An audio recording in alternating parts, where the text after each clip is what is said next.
माघ मास कथा अध्याय 18। आइए कथा को प्रारंभ करते हैं। श्री वशिष्ठ ऋषि जी कहने लगे कि हे राजन, मैंने दत्तात्रेय जी द्वारा कहा गया माघ मास महात्म्य कहा। अब माघ मास के स्नान का फल सुनो। पर तपम भागम स्नानम, सब यज्ञों व्रतों तपों का फल देने वाला है। माघ मास में स्नान करने वाले स्वयं तो स्वर्ग में जाते हैं, उनके माता पिता और दोनों कुलों को भी स्वर्ग में ले जाते हैं। जो माघ मास में सूर्योदय के समय नदी आदि में स्नान करता है, उसके माता पिता के 7 कुलों की पीढ़ी स्वर्ग को प्राप्त होती है। माघ मास में स्नान करने वाले दुराचारी और कुकर्मी मनुष्य भी पापों से मुक्त हो जाते हैं, और इस मास में हरि का पूजन करने वाले पाप समुदाय से छुटकारा भगवान के सदृश शरीर वाले हो जाते हैं। यदि कोई आलस से भी माघ में स्नान करता है, उसके भी सब पाप नष्ट हो जाते हैं। जैसे गंधर्व कन्याएं राजा के श्राप से भयंकर कल को भोग हुई, लोमश ऋषि के वचन से माघ में स्नान करने से पापों से छूट गई। यह वार्ता सुनकर राजा दिलीप विनय से पूछने लगा कि हे गुरुदेव, यह कन्या किसकी थी? उनको कब और कैसे श्राप मिला? उनके नाम क्या थे?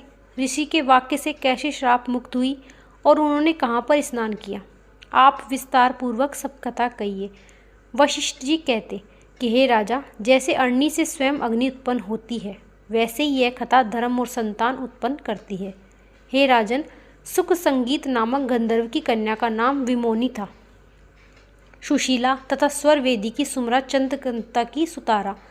सुप्रभा की कन्या चंद्र का यह 5 सब समान आयु वाली तथा चंद्रमा के समान कांति वाली और सुंदर थी।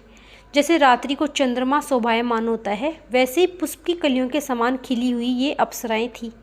ऊंचे पयोधर वाली पद्मनी, वैशाख मास की कामनी यौवनी दिखती हुई नवीन पत्तों वाली, लता के सदृश गोरे रंग, सोने के सदृश चमकती हुई, सोने के अलंकारों से सुशोभित, सुंदर वस्त्र धारण किए, अनेक प्रकार के गाने, वीणा अथवा बांसुरी तथा दूसरे बाजे बजाने में प्रवीण और ताल स्वर नृत्य कला में निपुण थी। इस प्रकार वे कन्याएं क्रीड़ा करती हुई कुबेर के स्थान में विचर रही थी। एक समय कौतुकवश माघ मास में एक व दूसरे से मन में विचार करती हुई मंदिर के पुष्प तोड़कर सरोवर पर गौरी पूजा के लिए गई।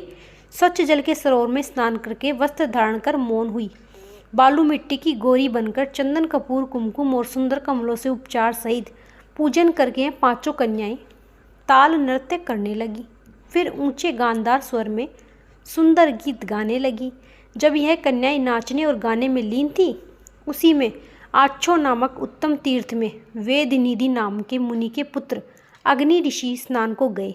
वह युवा ऋषि सुंदर मुख कमल, सुदृश्य नयन, विशाल छाती, सुंदर भुजाओं वाला, दूसरे कामदेव के समान था। शिखा सहित दंड लिए, मृग चरम ओढ़े, यज्ञोपवीत धारण किए। उसको देखकर 5 कन्याएं मुग्ध हो गई और उसका रूप यौवन देखकर कामदेव से पीड़ित हुई। देखो देखो ऐसी कहती हुई इस ब्राह्मण के चित्त में कामदेव का डर उत्पन्न करने लगी और आपस में विचार करने लगी कि यह कौन है? रति रहित होने से कामदेव नहीं और एक होने से अश्विनी कुमार नहीं। यह कोई गंधर्व या किन्नर या कामरूप धारण कर कोई सिद्धि या किसी ऋषि का श्रेष्ठ पुत्र या मनुष्य है। कोई भी हो, ब्रह्मा जी ने इसको हमारे लिए बनाए है। जैसे पूर्व कर्म के प्रभाव से संप प्राप्त होती है, वैसे ही गौरी जी ने हम कुमारी के लिए श्रेष्ठ वर दिया है। और आपस में यह तुम्हारा वर है, यह मेरा वर है, अथवा सबको ऐसे कहने लगी। जिस समय उस ऋषि पुत्र ने अपनी मध्याह्न की क्रिया करके ऐसे वचन सुने, तो वह सोचने लगा कि यह तो बहुत बड़ी समस्या उत्पन्न हो गई। ब्रह्मा, विष्णु, महेश, देवता तथा बड़े योगेश्वर भी स्त्रियों के ब्रह्म जाल में मोहित हो गए हैं। इनके तीक्ष्ण बाणों से मैं किसका मन रूपी हिरण घायल नहीं हो सकता। जब तक नीति और बुद्धि रहती है, तब तक पाप से भय रहता है। जब तक गंभीरता रहती है, यह विधि का पालन होता है, तब तक मनुष्य स्त्रियों के काम रूपी बाणों से बंधा नहीं जाता। यह मुझे उन्मत्त और मुक्त कर रही है।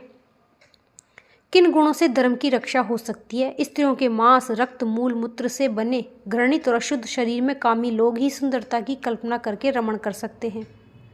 शुद्ध बुद्ध वाले महात्माओं ने स्त्रियों के पास रहना कष्टकारक कहा। सो जब तक यह पास आए, घर चले चलना चाहिए। अतः जब तक वह आपके पास आई, वह योग बल के द्वारा अंतर्ध्यान हो गया। ऋषि पुत्र कि ऐसे अद्भुत कर्म देखकर वह चकित होकर डरी हुई चारों ओर देखने लगी और आपस में कहने लगी कि क्या यह इंद्रजाल था जो देखते ही देखते विलीन हो गया। यह विराकी अग्नि में जलने लगी और कहने लगी कि हे कान, तुम हमको छोड़कर कहाँ गए? क्या तुमको ब्रह्मा ने हमको विरह रूपी अग्नि में जलाने के लिए बनाया था? क्या तुम्हारे चित्त दया रहित हैं जो हमारा चित्त दुखाकर चले गए? क्या तुम्हारा हमारा विश्वास नहीं? क्या तुम कोई मायावी हो? बिना किसी अपराध के हम लोगों पर क्यों क्रोध करते हो? तुम्हारे बिना हम नहीं जी पाएंगे। जहाँ पर आप गए हो हमें ले चलो, हमारा संताप करो और हमें दर्शन दो। सज्जन लोग किसी का नाश नहीं करते। पौष मास महात्म्य अध्याय 18। आगे के अध्याय में सुनेंगे इसके आगे की कथा। राधे राधे।